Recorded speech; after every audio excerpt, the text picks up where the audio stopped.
Mi nombre es Sergio Pérez, soy abogado tributarista de la Universidad Javeriana de Bogotá y estoy aquí para poder ofrecerles una información sumamente valiosa en la obligación formal de presentar la declaración de renta por el año gravable 2021. La idea de esta sesión es que ustedes encuentren un espacio en el que las dudas respecto de si tienen o no tienen la obligación de declarar, cómo se declara, a qué debo esperar en un formulario de declaración tributaria, qué efectos puede tener la declaración que presente en cuanto a los impactos en mi economía, pues vamos a tratar de resolverlos en estos minutos.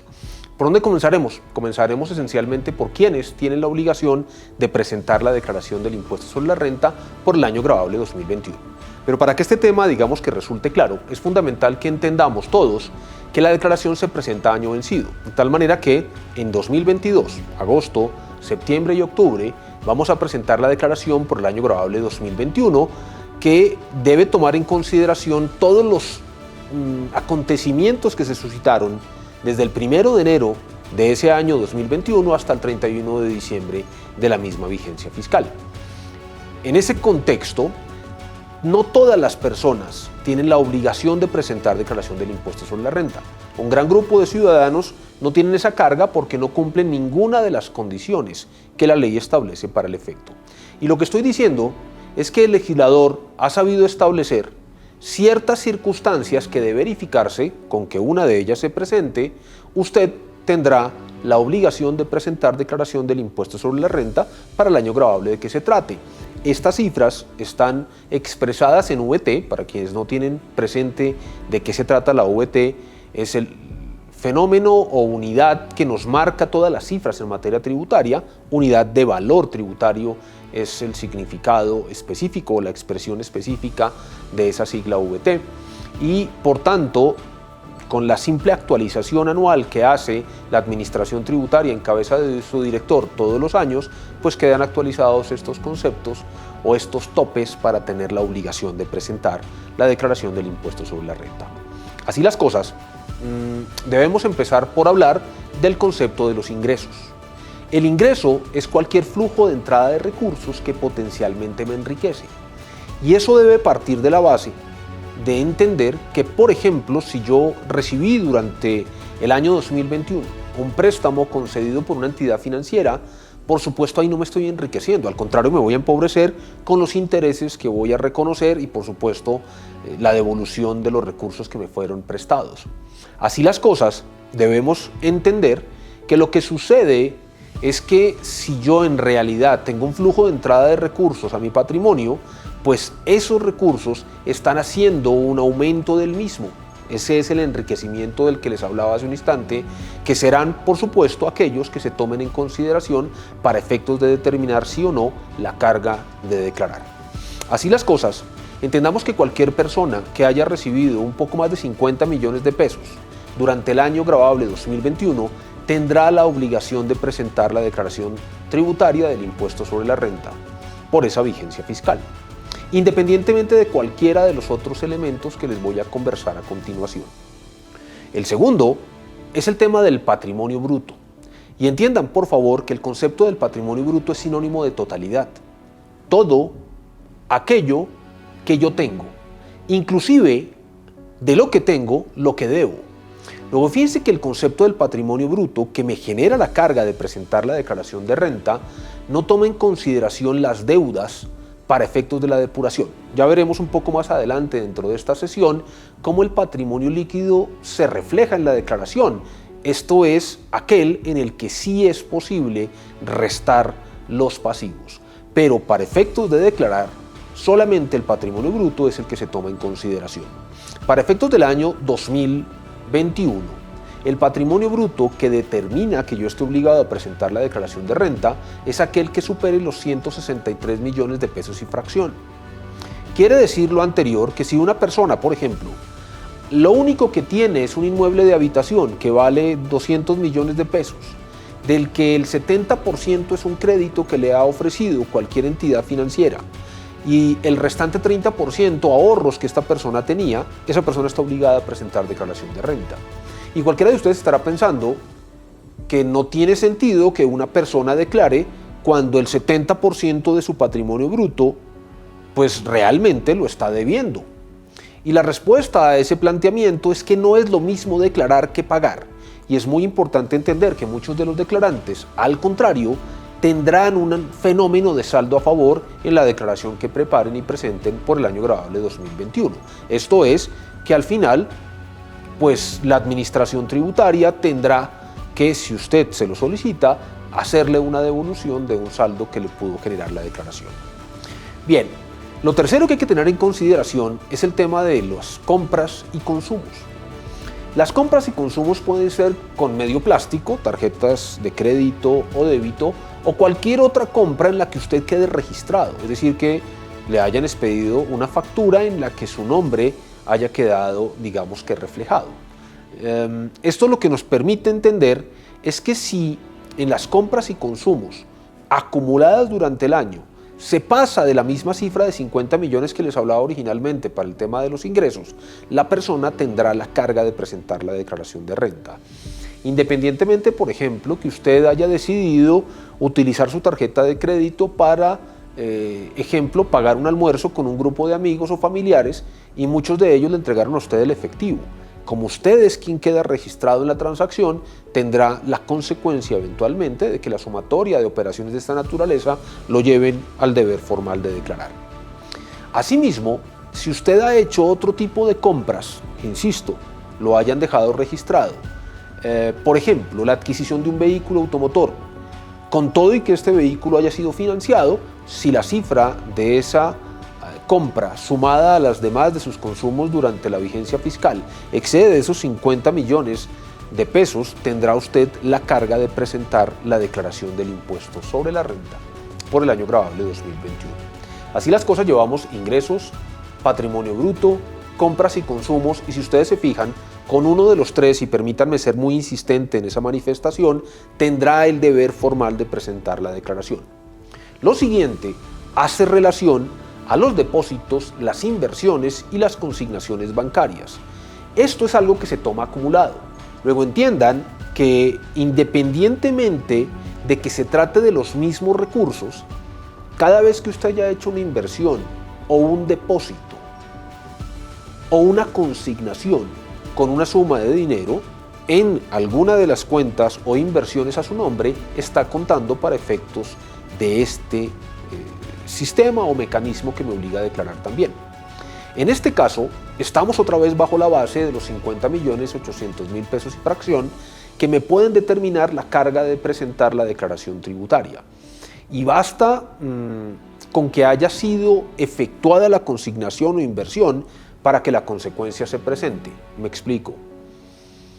Si usted decide prestar su cuenta para que una persona de su cercanía haga una consignación por un periodo determinado durante el año gravable 2021, pese a que esos recursos a usted no le pertenecen y ese familiar o amigo cercano los va a retirar a la vuelta de unos días, la consignación registra para estos efectos. Si usted, por ejemplo, durante el año 2021 recibió ingresos de terceros para un tercero, tendrá esa circunstancia. Así las cosas, debemos puntualizar que el fenómeno de las consignaciones, inversiones, como determinante del deber formal de declarar, pues puede marcar el que una persona que recibe, ejemplo, una bonificación laboral en el mes de febrero del año 2021 por su buen desempeño del año anterior y con esos recursos hace una compra de acciones, por ejemplo. Fíjese que ya tendría en ese momento una primera consignación, que fue el momento en el que el empleador le transfirió los recursos a su cuenta. Si las acciones que compró las vende a la vuelta de un mes y los recursos los vuelve a consignar, entienda que si esa suma original fueron 40 millones de pesos, con la segunda consignación fruto de la venta, que sume 45, pensemos que le fue muy bien en el negocio, esa persona ya tendrá la obligación de declarar. Y cualquier desprevenido podría estar pensando que estábamos hablando de 40 millones iniciales, luego no daba el tope establecido legalmente. En la medida que hay una nueva consignación, así sean los mismos 40 más los réditos de la venta de las acciones en 45 millones, para efectos de la sumatoria, esta persona ya llevará consignaciones bancarias por 85 millones de pesos. Luego los ingresos, el patrimonio bruto, las consignaciones, depósitos e inversiones financieras y las compras y consumos como determinantes de la obligación formal de declarar. Podría, digamos que terminar aquí este segmento de la sesión, pero nos falta una característica, y es que si usted es responsable del IVA, tendrá el deber formal de declarar renta, por el simple hecho de tener esa calidad. Y por supuesto no se trata esta de una sesión del impuesto sobre las ventas y no nos vamos a extender en el mismo, pero quisiera hablar de dos cosas fundamentales para tener en cuenta. Uno, el régimen simplificado ya no existe. Él fue eliminado. Segundo, en materia de IVA solo existen responsables o no responsables del impuesto. Luego, si usted es responsable de IVA, usted ya está obligado a presentar declaración de renta, independientemente de que cualquiera de las otras 4 causales que ya hemos analizado repetidamente no se cumpla. Si usted es responsable del IVA, prepárese para presentar su declaración del impuesto sobre la renta.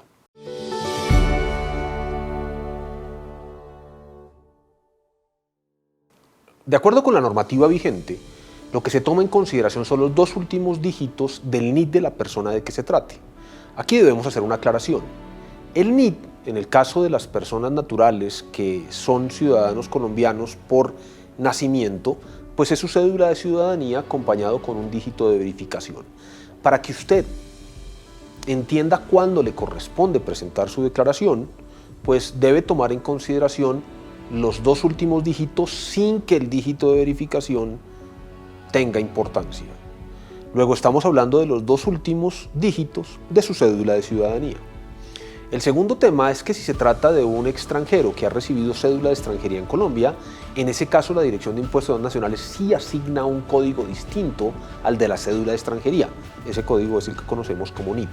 Luego vale la pena advertirle a los extranjeros, los que se conocen coloquialmente como expatriados, que las fechas del vencimiento de su declaración no debe tomar en consideración los 2 últimos dígitos de la cédula de extranjería, sino los 2 últimos dígitos de ese código, número de identificación tributaria que le fue asignado por la Administración Tributaria Nacional.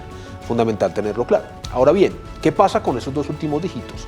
Las fechas arrancan el 9 de agosto de 2022 y terminan el 19 de octubre del mismo año. Lo que yo debo estar haciendo es buscando dentro de los múltiples listados. Aquí les estamos enseñando una lámina que los incluye para que ustedes puedan tomar la referencia, dónde están mis 2 últimos dígitos y tendré la fecha máxima de presentación de la declaración. ¿Y por qué hablo de fecha máxima? Porque en el caso de que yo tarde en la presentación de la declaración, un día o más, voy a ser merecedor de una sanción que se denomina sanción por extemporaneidad. Y por supuesto, no es recomendable llegar tarde con la declaración tributaria, so pena de que esa declaración tenga que ir acompañada de la sanción por extemporaneidad, que dicho sea de paso, es una sanción que se tasa en la generalidad de los casos sobre el impuesto que se determine en la declaración por el número de meses de atraso por el 5%.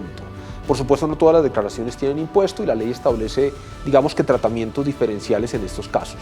En cualquier evento, pues lo importante es que usted tenga a bien saber cuál es la fecha máxima de su presentación, teniendo presente que la tardanza puede ser castigada pecuniariamente.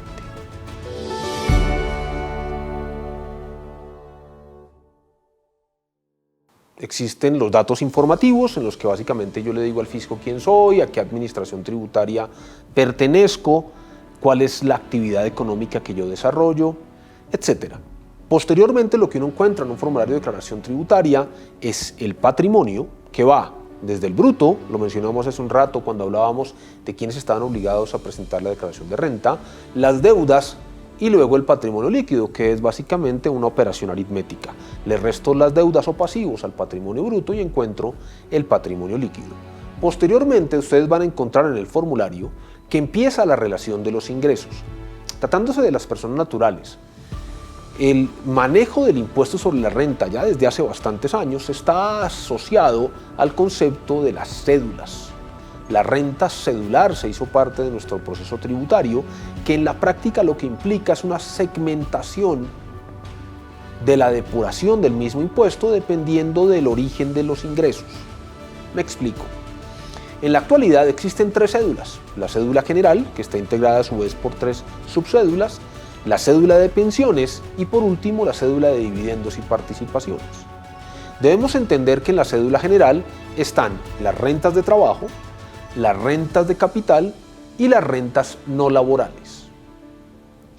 Por su parte, en la renta de pensiones encontramos, por supuesto, las mesadas que reciben aquellas personas que han cumplido los requisitos de pensión. Y la tercera, la de los dividendos y las participaciones, hace referencia a las utilidades que perciben los socios y accionistas y que les son decretadas y pagadas por las compañías de las que hacen parte. Luego, en el caso de las personas que durante el año 2021 recibieron utilidades a título de dividendos si era un accionista o a título de participación si era un socio, pues deberá reflejar esos ingresos en la cédula correspondiente a los dividendos y las participaciones. Es importante tener presente que cuando una persona natural va a diligenciar su formulario de la declaración sobre la renta, en lo que tiene que ver con las rentas de trabajo, tiene derecho a distintos conceptos que pueden disminuir su tributación, desde los ingresos no constitutivos de renta hasta las deducciones. ¿Qué diferencian uno de otro? Primero, la naturaleza del tipo de beneficio de que se trate y segundo, el que esté o no sometido a cierto tipo de límites. Puntualmente, los denominados ingresos no constitutivos de renta, tratándose de una persona que tiene rentas de trabajo, son normalmente los asociados a aportes obligatorios en salud, aportes obligatorios en pensiones, con inclusión del Fondo de Solidaridad Pensional, y eventualmente el de las cotizaciones voluntarias que hubiera podido estar haciendo ese sujeto a su fondo de pensiones obligatorias. Cotizaciones voluntarias a las pensiones obligatorias. En cualquiera de estos tres casos tenemos ingresos no constitutivos de renta, así como eventualmente cuando en los empleadores se tienen convenios con terceros para efectos de los pagos por alimentación, lo que se conoce comúnmente como los cheques, tiquetes o bonos, que también permiten esa reducción tributaria. Los ingresos no constitutivos de renta no tienen límites generales, tienen límites establecidos para cada uno de ellos por la ley de forma específica, pero tratándose de la globalidad no se encuentran restringidos. Ahora bien, usted como declarante de renta que tiene una renta de trabajo debe pensar que tanto las deducciones como las rentas exentas también le van a aliviar su situación tributaria. En tratándose de deducciones, encontramos en las rentas de trabajo, primero, la deducción de los pagos por salud. Y fíjense que no estoy hablándoles ni de una contradicción ni de algo que difiera a lo anterior. Hablo puntualmente de la salud prepagada o los seguros de salud que usted ha decidido contratar. Luego, es evidente que si estoy hablando de la salud obligatoria, hablamos de un ingreso no constitutivo de renta que no va a ser gravado. Y si hablamos de la salud prepagada o los seguros de salud, usted va a poder restarlos para efectos de su depuración en la medida en que respeten el límite general del que les voy a hablar en un instante. Segundo, los intereses por créditos de vivienda. Si usted tiene un crédito de vivienda o tiene un contrato de leasing inmobiliario habitacional, también va a poder disminuir su tributación con base en lo que esté reflejado en un certificado que la entidad financiera o la compañía de leasing le haya emitido para la vigencia 2021. Y por último, el concepto tal vez más reciente del ordenamiento en esta materia de deducciones, que es el de los dependientes, personas a su cargo. Esa es una figura que importó nuestra normativa de otras jurisdicciones y que parte de la base de que, por ejemplo, si usted tiene un hijo menor de edad, por el simple hecho de tenerlo, tiene la posibilidad de una disminución equivalente al 10% de sus ingresos brutos. La condición de dependiente varía porque no solamente habla de los hijos, no solamente de los menores de edad. Si usted tiene un hijo que está en la universidad entre los 18 y los 23, tendrá la posibilidad de tomarlo como dependiente y también, por supuesto, para aquellos que tengan algún tipo de discapacidad física o psicológica que tenga, por supuesto, certificación por la entidad que corresponda. Los dependientes también puede ser la esposa o el esposo, también pueden ser los padres, también pueden ser los hermanos, en aquellos casos en los que haya una discapacidad, como lo mencionaba previamente, o estas personas con certificado de contador público puedan acreditar que han tenido ingresos significativamente bajos, estamos hablando de menos de $500,000 en el año 2021, o que, por supuesto, se puede acreditar que no tuvieron ingresos en esa vigencia fiscal. En cualquier caso, el porcentaje sigue siendo el mismo, el 10% que les mencionaba hace un instante. Y por último, el tema de las rentas exentas. Las rentas exentas son los aportes voluntarios a fondos de pensiones, los ahorros que usted hace también voluntariamente en cuentas de ahorro para fomento de la construcción, las que se conocen como AFC, y aunque existen otras rentas exentas, tal vez estas dos primeras son las más populares. ¿Qué es importante tener presente, doctores? Que en ningún caso la sumatoria de las deducciones y las rentas exentas podrá exceder del 40% del concepto de ingresos netos. Al final, la sumatoria de todas las cédulas que hemos mencionado, por supuesto con la aplicación de las tarifas que aplican para cada una de ellas, pues va a generar el impuesto a cargo. La tarifa general del impuesto sobre la renta, para que lo tengan presente, parte de la base de un rango en el que las personas que están allí pueden tener un nivel de tributación igual a cero. Quiere decir esto que muchos de los declarantes, como lo dijimos al comienzo de esta sesión, pueden no tener la obligación de tributar y al contrario, el fisco, insisto, les puede generar un saldo a su favor. La declaración misma, al ser diligenciada, lo va a enseñar. Las tarifas van creciendo en la medida que la base gravable se aumenta, que es una expresión de lo que se llama el principio de progresividad de los tributos, puntualmente del de renta, hasta que encontramos la tarifa más alta del 39% cuando los ingresos, una vez se han hecho las depuraciones mencionadas previamente, enseñan pues un resultado significativamente importante.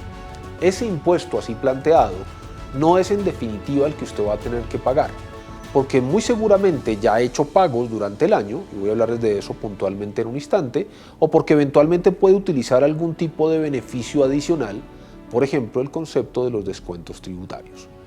Luego, recapitulemos. A la base gravable que usted ha generado por las cédulas que hemos mencionado, la cédula general, la cédula de dividendos y participaciones y la cédula de pensiones, se les va a aplicar la tarifa del impuesto sobre la renta que les corresponda. En ese caso, se obtiene un impuesto sobre la base gravable que será el primero a tomar en consideración. Y es el primero a tomar en consideración porque pueden existir aún tratamientos tributarios que generen una disminución de ese gravamen o sumas que usted ya hubiera reconocido durante el año gravable que está declarando. Luego al final, el resultado que se obtiene es el impuesto neto de renta. Y entendamos que el impuesto neto de renta es ya la suma que yo debo estarle entregando a la autoridad tributaria. Luego yo debo empezar por revisar si durante el año 2021 he hecho adelantos del tributo que estoy declarando. Y esos adelantos se hacen a través de la famosa retención en la fuente. Usted como trabajador dependiente o independiente, incluso como socio o accionista, pudo ser objeto de retenciones en la fuente cuando le fueron reconocidos los pagos. Y dentro de los deberes que tiene ese que le practicó la retención está la de expedirle un certificado de retención en la fuente que acredita las sumas que le consignó, pero también las sumas que le retuvo. Esas retenciones en la fuente son anticipos del impuesto que usted ya efectuó, en otras palabras, sumas que ya pagó y que por lo mismo se pueden restar a esta altura de la elaboración de la declaración para determinar finalmente cuánto es lo que usted tiene que reconocerle adicionalmente al fisco al momento de declarar o si en realidad lo que se genera es un saldo a su favor. Existen algunos otros ingredientes que pueden desencadenar ese saldo a favor o ese valor a pagar. Y es que usted traiga, por ejemplo, un arrastre de un saldo a favor de una vigencia anterior. En el año 2020, por ejemplo, su declaración enseñó un saldo a favor, ese saldo a favor le pertenece y usted lo puede llevar a su declaración de renta como mecanismo de pago de este resultado que le está dando el formulario por 2021. O por ejemplo, si usted tuvo que liquidar anticipo por el año gravable de 2021, pues tendrá la posibilidad en este instante de restarlo. Y por supuesto a muchos de ustedes los pudo haber confundido esto del anticipo con la retención, por lo que haré una explicación puntual del tema enseguida. El anticipo del impuesto sobre la renta es una obligación de todo declarante del impuesto. Se trata de reconocerle a la autoridad tributaria parte del tributo de la vigencia fiscal siguiente. En otras palabras, en esta declaración del año 2021 que estamos elaborando en 2022, tendríamos que reconocer parte del impuesto del año gravable 2022 que declararemos el año entrante. Por supuesto, esta suma no se pierde. Como su nombre lo indica, es un adelanto que yo he efectuado y por tanto me sirve para pagar el impuesto que se genere en el año gravable 2022 a presentarse en el 2023. Luego, si retomamos el ejercicio que venimos haciendo mentalmente sobre la declaración del 2021, en este instante en el que ya tenemos el impuesto neto de renta y hemos restado las retenciones en la fuente que nos han sido certificadas, pues yo también puedo revisar si en el año 2020, declaración de renta por esa vigencia fiscal, yo hice o no un anticipo por 2021.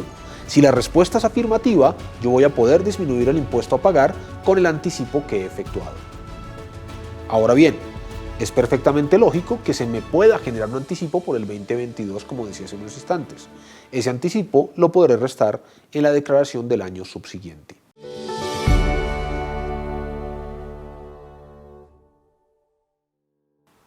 Capítulo aparte merece el impuesto complementario de ganancias ocasionales. ¿Por qué? Porque se trata de un impuesto independiente que al final suma al de renta para determinar el valor que globalmente el declarante tiene que pagar. Entendamos que las ganancias ocasionales son, en esencia, las provenientes de las herencias, las donaciones y los legados, las provenientes de las loterías, las rifas, las apuestas y todo lo que se les parezca, las que se derivan de la venta de un activo fijo, ese que uno no vende normalmente cuando lo he poseído 2 años o más, o las utilidades derivadas de la liquidación de una sociedad, cuando mi participación ha estado 2 años o más en ese ente jurídico. Recientemente se incorporaron las ganancias ocasionales también las indemnizaciones por seguro de vida, aunque tiene una exención bastante generosa, y cualquier otro acto que a título gratuito signifique un incremento del patrimonio y que no esté sometido a tributación por otra norma. Así las cosas, lo que debemos entender es que si yo durante el año gravable 2021 tuve una ganancia ocasional, ejemplo, vendí un apartamento que tenía hace 5 años, pues el ingreso proveniente de esa ganancia ocasional no se lleva a los demás constitutivos de renta, sino que tiene un capítulo independiente dentro del formulario de la declaración. También allí va a haber la propia depuración que se tiene que estar haciendo, restando el costo y eventualmente si hay algún tipo de exención que le favorezca. El resultado que obtenga esa sustracción, ingreso menos costo menos renta exenta, será la base gravable para efecto del impuesto complementario de ganancias ocasionales, que al final, apreciados asistentes, estará sometido a una tarifa del 10% en casi todos los casos, con salvedad de las loterías, las rifas, las apuestas y todo lo similar, que tiene una tarifa del 20%.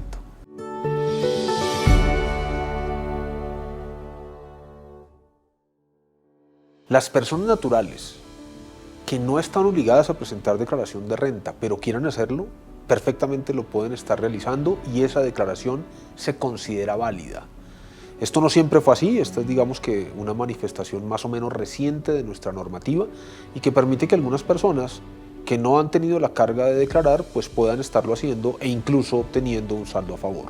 El segundo tema que quería hacerles mención es que cuando yo tengo un saldo a favor en una declaración tributaria, pues primero existe un mito urbano y hasta rural en el que se cree que no conviene generar el saldo a favor para evitar la fiscalización de la autoridad tributaria. Lo que debemos anotar es que evidentemente usted, si genera un saldo a favor, tiene 3 posibilidades. La primera, pedirlo en devolución, hay un trámite para el efecto, tiene forma de hacerlo más rápido si utiliza una garantía bancaria de compañía de seguros, o irse por el trámite normal de solicitud de devolución. Lo segundo es que usted tenga otras obligaciones de impuestos nacionales y quiera hacer una compensación, esto es, pagar con el saldo a favor en renta esas otras cargas tributarias de carácter nacional. Y por tercer lugar, pues que usted simplemente lo deje quieto y si tiene la oportunidad lo arrastre a la declaración del año subsiguiente. El ejemplo que mencionábamos minutos antes. Lo que debe ser absolutamente claro para cualquier persona es que si usted pide devolución o pide compensación, está pidiendo fiscalización. Y entonces tal vez eso es lo que ha generado el mito de que si usted pide devolución o compensación lo van a revisar. Por supuesto el fisco tiene que acreditar que en realidad usted tiene razón o justificación para solicitar ese saldo a favor. En cualquier caso, si se le genera, estarán esas 3 posibilidades sobre la mesa. La más utilizada en el caso de personas naturales es la arrastra el periodo siguiente, porque tal vez es la que pasa más desapercibida en la medida en la que usted no pone en movimiento el aparato de la autoridad tributaria con una petición formal, como si ocurre en la devolución y en la compensación. 3. Las declaraciones del impuesto sobre la renta que usted presenta, como cualquier otra declaración, tienen un término para que queden firme. Eso en español, ¿qué quiere decir? Que el fisco tiene una oportunidad para auditarla y después de esa oportunidad cesa cualquier posibilidad de cuestionamiento. Ojo que también esto implica que la persona no la pueda corregir. Si usted comete errores en sus declaraciones tributarias, tiene un tiempo para enmendarlos mejor esos errores, y entienda que la generalidad de los errores va a generar una sanción. Es decir, si el error afecta a los intereses del fisco, está previsto legalmente que eso se castigue con una sanción que puede ser del 10% o del 20% si es la autoridad tributaria la que lo establece, y ya genera, digamos, que un proceso en su contra. Lo cuarto que quisiera destacarles es que existe la posibilidad del conocido como beneficio de la auditoría, y se trata esencialmente de que si esta declaración por el año 2021 que usted va a presentar en este año 2022 incrementa el impuesto neto de renta frente al del 2020 presentada el año pasado en cuanto menos un 20%, usted va a tener una firmeza en 12 meses. Y si ese incremento es cuanto menos del 30%, usted va a tener una firmeza en 6 meses. Quiere decir que ese término original de 3 años, regla general que les mencioné, se acorta significativamente, y por tanto, pues usted podrá tener la tranquilidad de que no va a haber cuestionamientos oficiales sobre el particular. Aquellos que intencional o accidentalmente se enfrenten al beneficio de la auditoría deben asegurarse que las condiciones que se exigen legalmente para que éste opere, no solamente el incremento se establece como requisito, pues se cumplan. Para hacerles una descripción breve, por ejemplo, presentar oportunamente y pagar de forma completa el impuesto que se genere es una de esas cargas que hacen que se pueda dar el beneficio de la auditoría. Y al final, pues entender que el proceso de preparación de la declaración de renta puede ser tan complejo como su situación individual lo genere, o puede ser tan simple como su situación personal lo genere. Me explico, no es lo mismo la declaración de un asalariado que solamente tiene el ingreso proveniente de nómina, una cuenta de ahorros y un apartamento digamos que en arrendamiento, a una persona que tiene la condición de pensionado, adicionalmente sigue siendo activo, tiene inversiones financieras, obtiene utilidades como accionista de varias compañías, sigue siendo trabajador dependiente porque recibe unos salarios, hace aportes a fondos de pensiones, tiene inversiones en acciones, tiene recursos en el exterior. En el caso de esa persona, por supuesto, su declaración va a ser más difícil de elaborar. Luego, en esencia, el mensaje que quiero compartirles es que traten con anterioridad de desarrollar sus declaraciones tributarias a fin de asegurar que el día del vencimiento, pues el formulario esté debidamente terminado o días antes, y no tengan por eso el chasco de una sanción por extemporaneidad que pudiera serles aplicada. Al final, se trata de cumplir con este deber formal, con esta obligación legal, para evitar efectivamente que, además de lo mucho que significa el pago del impuesto sobre la renta, se deba incurrir en sanciones importantes. De mi parte, ha sido un placer compartir con ustedes esta sesión. Espero que haya sido de mucha utilidad para cada uno de ustedes, y espero encontrarlos de nuevo a través de estas invitaciones que nos hace Colfondos. Muchas gracias.